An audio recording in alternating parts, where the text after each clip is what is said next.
एक भिखारी था। रेल सफर में भीख मांगने के दौरान एक सूट वूट पहने सेठ जी उसे दिखे। उसने सोचा कि यह व्यक्ति बहुत अमीर लगता है, इससे भीख मांगने पर यह मुझे जरूर अच्छे पैसे देगा। वह उस सेठ से भीख मांगने लगा। भिखारी को देखकर उस सेठ ने कहा, तुम हमेशा मांगते ही हो, क्या कभी किसी को कुछ देते भी हो? भिखारी बोला, साहब मैं तो भिखारी हूँ, हमेशा लोगों से मांगता ही रहता हूँ, मेरी इतनी औकात कहाँ कि किसी को कुछ दे सकूं। सेठ कहता है, जब किसी को कुछ दे नहीं सकते तो तुम्हें मांगने का भी कोई हक नहीं है। मैं एक व्यापारी हूँ और लेन देन में ही विश्वास करता हूँ। अगर तुम्हारे पास मुझे कुछ देने को हो तभी मैं तुम्हें बदले में कुछ दे सकता हूँ।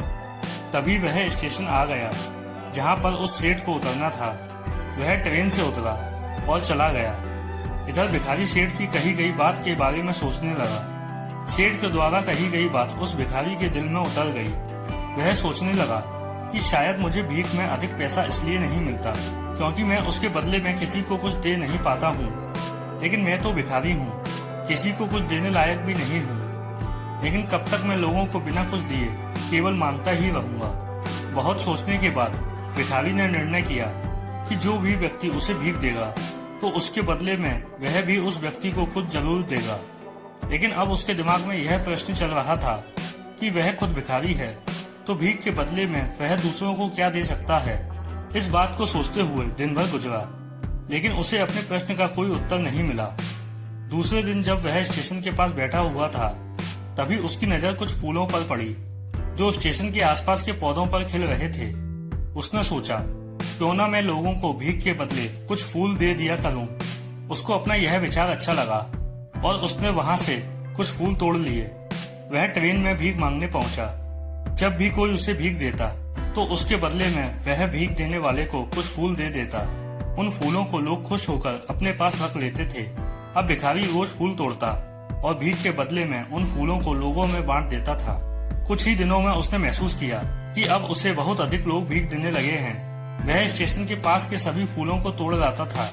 जब तक उसके पास फूल रहते थे तब तक उसे बहुत से लोग भीख देते थे, लेकिन जब फूल बांटते बांटते खत्म हो जाते तो उसे भीख भी नहीं मिलती थी। अब रोज ऐसा ही चलता रहा। एक दिन जब वह भीख मांग रहा था तो उसने देखा कि वही सेठ ट्रेन में बैठे हैं जिसकी वजह से उसे भीख के बदले फूल देने की प्रेरणा मिली थी। वह तुरंत उस व्यक्ति के पास पहुंच गया और भीख मांगते हुए बोला, आज मेरे पास आपको देने के लिए कुछ फूल हैं, आप मुझे भीख दीजिए, बदले में मैं आपको कुछ फूल दूंगा। सेठ ने उसे भीख के रूप में कुछ पैसे दे दिए और भिखारी ने कुछ फूल उसे दे दिए। उस सेठ को यह बात बहुत पसंद आई। वाह क्या बात है, आज तुम भी मेरी तरह एक व्यापारी बन गए हो।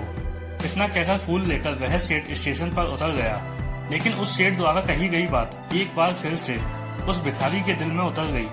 वह बार बार उस सेठ के द्वारा कही गई बात के बारे में सोचने लगा और बहुत खुश होने लगा। उसकी आंखें अब चमकने लगी। उसे लगने लगा कि अब उसके हाथ सफलता की वह चाबी लग गई है जिसके द्वारा वह अपने जीवन को बदल सकता है। वह तुरंत ट्रेन से नीचे उतरा और उत्साहित होकर बहुत तेज आवाज में ऊपर आसमान की ओर देखकर बोला, मैं भिखारी नहीं हूँ, मैं तो एक व्यापारी हूँ। मैं भी उस सेठ जैसा बन सकता हूँ, मैं भी अमीर बन सकता हूँ। लोगों ने उसे देखा तो सोचा कि शायद यह भिखारी पागल हो गया है। अगले दिन से वह भिखारी उस स्टेशन पर फिर कभी नहीं दिखा। एक वर्ष बाद इसी स्टेशन पर दो व्यक्ति सूट वूट पहने हुए यात्रा कर रहे थे। दोनों ने एक दूसरे को देखा तो उनमें से एक ने दूसरे को हाथ जोड़कर प्रणाम किया और कहा, क्या आपने मुझे पहचाना? दूसरे व्यक्ति ने कहा, नहीं तो, शायद हम लोग पहली बार मिल रहे हैं। इस पर पहले व्यक्ति ने कहा, सेठ जी आप याद कीजिए, हम पहली बार नहीं बल्कि तीसरी बार मिल रहे हैं। सेठ सोचते हुए बोला, मुझे याद नहीं आ रहा, वैसे हम पहले 2 बार कब मिले थे? अब पहला व्यक्ति मुस्कुराया और बोला, हम पहले भी 2 बार इसी ट्रेन में मिले थे। मैं वही भिखारी हूँ जिसको आपने पहली मुलाकात में बताया कि मुझे जीवन में क्या करना चाहिए और दूसरी मुलाकात में बताया कि मैं वास्तव में कौन हूँ।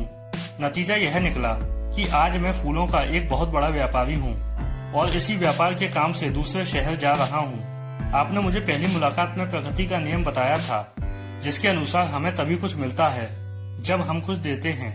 लेन देन का यह नियम वास्तव में काम करता है। मैंने यह बहुत अच्छी तरह महसूस किया है, लेकिन मैं खुद को हमेशा भिखारी ही समझता रहा। इससे ऊपर उठकर मैंने कभी सोचा ही नहीं था, और जब आपसे मेरी दूसरी मुलाकात हुई तब आपने मुझे बताया कि मैं एक व्यापारी बन चुका हूँ। अब मैं समझ चुका था कि मैं वास्तव में एक भिखारी नहीं बल्कि व्यापारी बन चुका हूँ। समझ की ही तो बात है।